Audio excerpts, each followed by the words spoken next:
Are you looking for a simple method of growing strong tomato seedlings that avoids continually monitoring for too little or too much water, or even the need for potting up?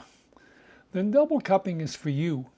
And after 3 years of experimenting, I've made the watering even easier. Hello, this is Stephen from Short Season Garden, and I offer tips and tricks for gardening in any climate, but especially for short seasons like here in Zone 3 in Eastern Canada. So give my video a thumbs up and a comment, subscribe to my channel, click the notification bell, and you can check me out on Instagram or Facebook at Short Season Garden. The double cupping method of growing tomato seedlings simplifies or even avoids two tasks that can become tedious: making sure the plants are properly watered, and the need to pot up. As the name suggests, double cupping involves using 2 cups. The most popular choice is the 18-ounce Solo Party Cup, which can be washed and reused multiple times. However, any large drinking cup will do. The inner cup needs drainage holes in the bottom, made with a drill, or you can use a soldering iron or even a knife, and it will contain the potting medium. The outer cup will act as a reservoir for bottom watering and for drainage. To create space between the 2 cups, you can either use cups of different sizes or shapes,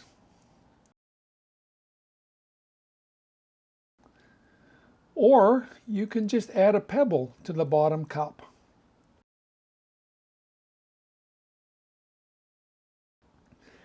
In its simplest form, double cupping consists of pouring enough water into the bottom cup reservoir to slightly submerge the bottom of the top cup, causing the potting medium to wick up the water.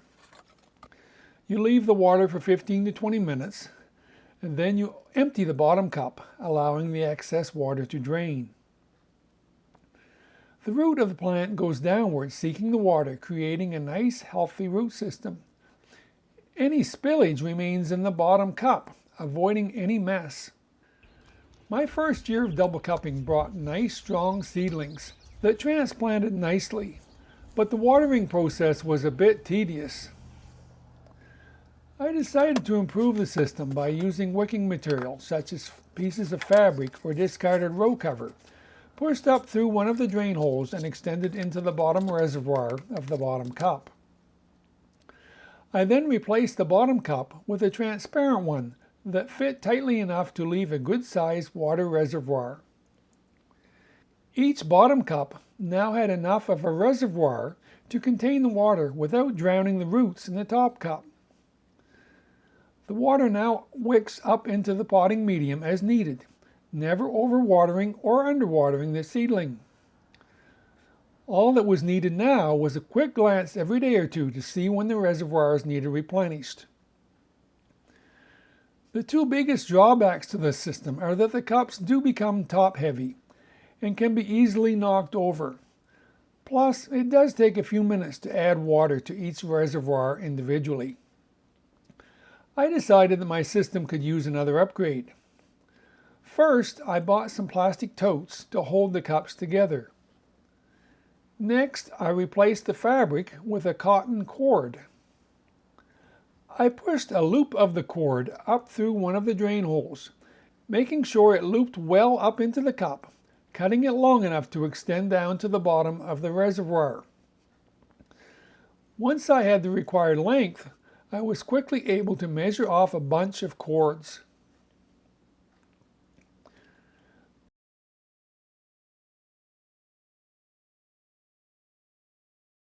I thoroughly wetted my starter mix. I like to use boiling water, especially with a potting mix that has been sitting around for a while, to eliminate any nasty critters that might be hanging around.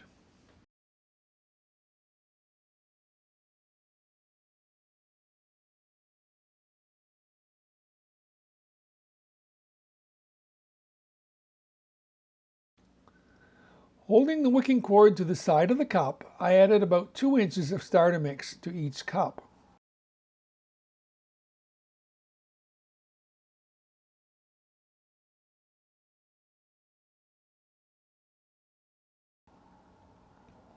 I then added 2 seeds to each cup.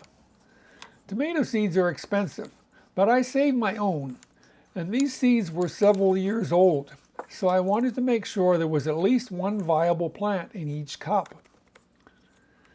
Rather than covering the seeds with a starter mix, I like to sprinkle a little bit of vermiculite on top of the seeds to absorb any excess water and help prevent damp off. Once I placed the covers on my plastic totes, the seeds had their own miniature greenhouses ready to be placed on the heat mats. Each covered tote contained plenty of moisture to prevent any need for watering until the seeds had germinated. Once the seedlings emerged, I removed the lids. Now it was time to convert the totes into the reservoir that replaces the bottom cup. For each tote, I cut 2 strips of wood, each an inch wide, the length of the inside of the container. I laid one on each side of the container on its edge. For each container, I cut a rectangle of 3/8 inch plywood, slightly smaller than the inside dimensions of the container. I cut 3 slots lengthwise in the plywood and laid it on top of the wooden strips. I then placed the cups of tomato seedlings into the tote, carefully aligning the wicking cords so that they extended down to the bottom of the reservoir through the slots.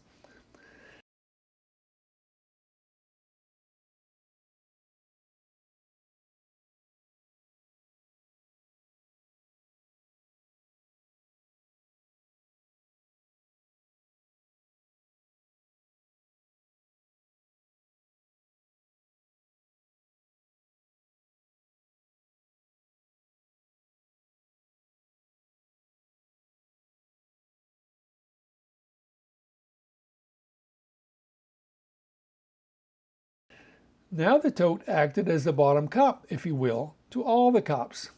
Not only did it keep the cups contained, but they could all be watered at once. The see-through tote made it easy to tell when rewatering was necessary. As mentioned before, I had put 2 seeds in each cup, and as it turned out, most of them germinated. It was important to remove the extra seedlings, leaving just 1 per cup. You may be wondering why I didn't completely fill the cups before planting the seeds. Tomato plants are one of the few plants that don't mind having part of their stems buried and will actually develop adventitious roots along the buried stem.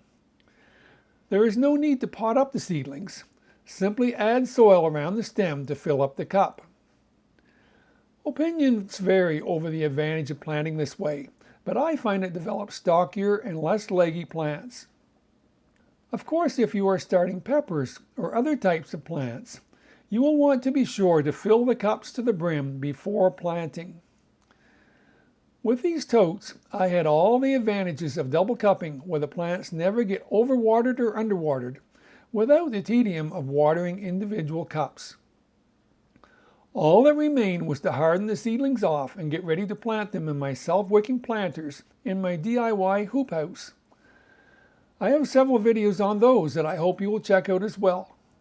Meanwhile, if you enjoyed this video, please don't forget to leave a thumbs up and a comment.